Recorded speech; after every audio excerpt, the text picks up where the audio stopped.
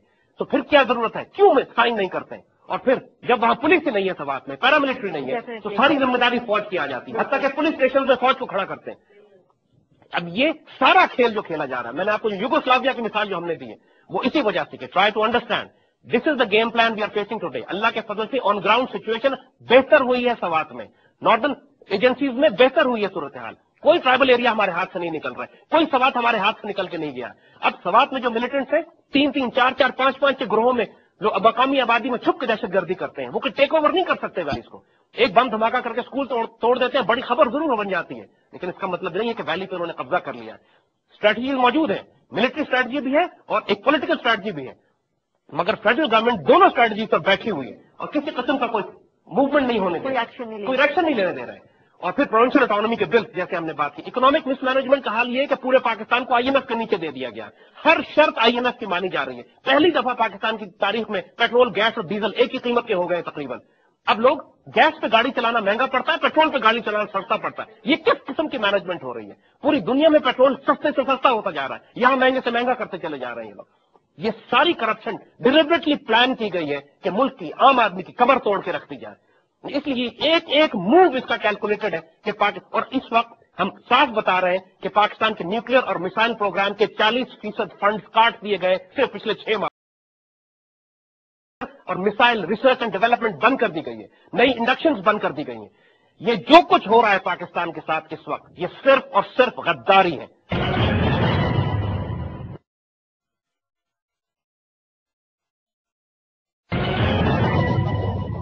یہ صرف اور صرف پاکستان کو سافٹ کیا جا رہا ہے کہ جب باہر سے حملے ہم پر کیے جائیں گے تو ہم مزاحمت نہ کر سکیں. قومیت، لسانیت، مختلف قسم کی صوبائیت کے لیول کے اوپر اختلافات برپا کر کے ملک کو توڑنے کا پلان بنایا گیا.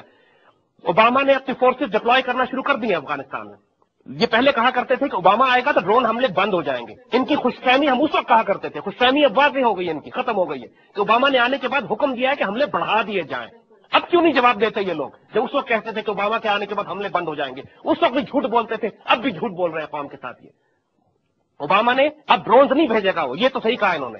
اب وہ F-16 بھیجے گا، گن شپ ہیلی کاپٹر بھیجے گا، اپنے فوجی بھیجے گا. اب وہ جو کہ اس کا مینڈیٹ ہی ہے، وہ آیا ہی اسی لیے کہ پاکستان کے ٹرائبل ایریاز میں فساد برپا کرے.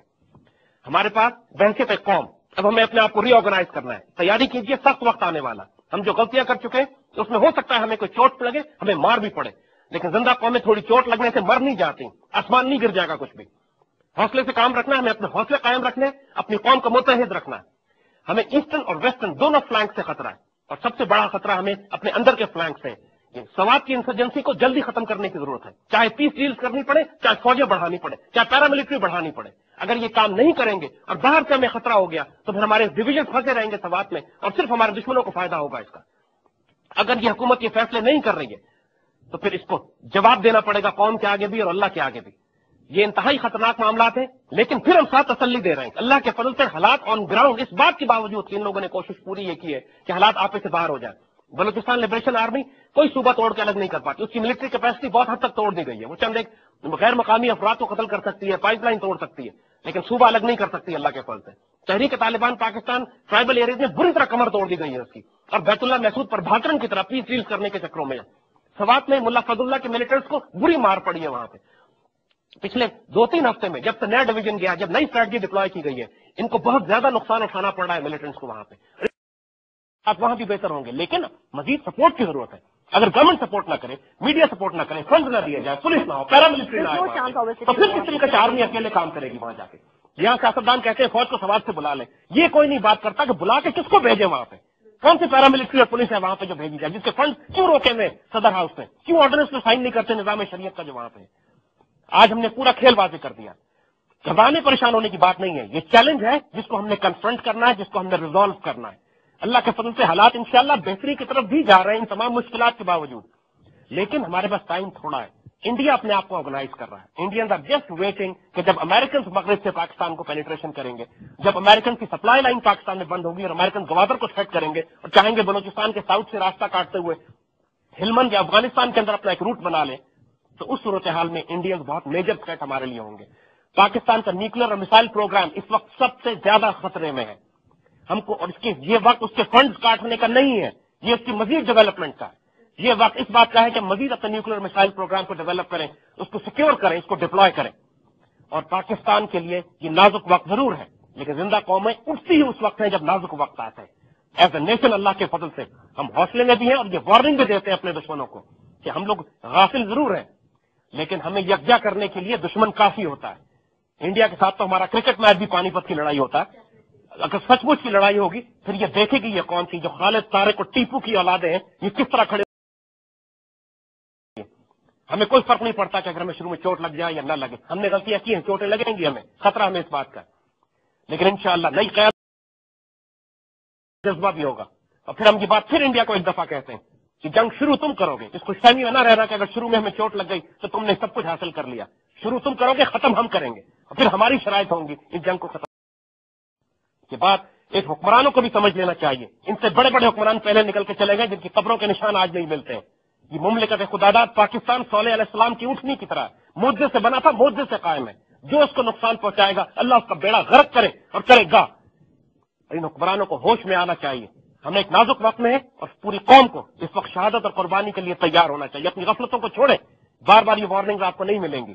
وقت بہت قریب ہے کہ ہم ایک بڑی آزمائش میں ڈالے جائیں. اللہ خیر کرے گا انشاءاللہ.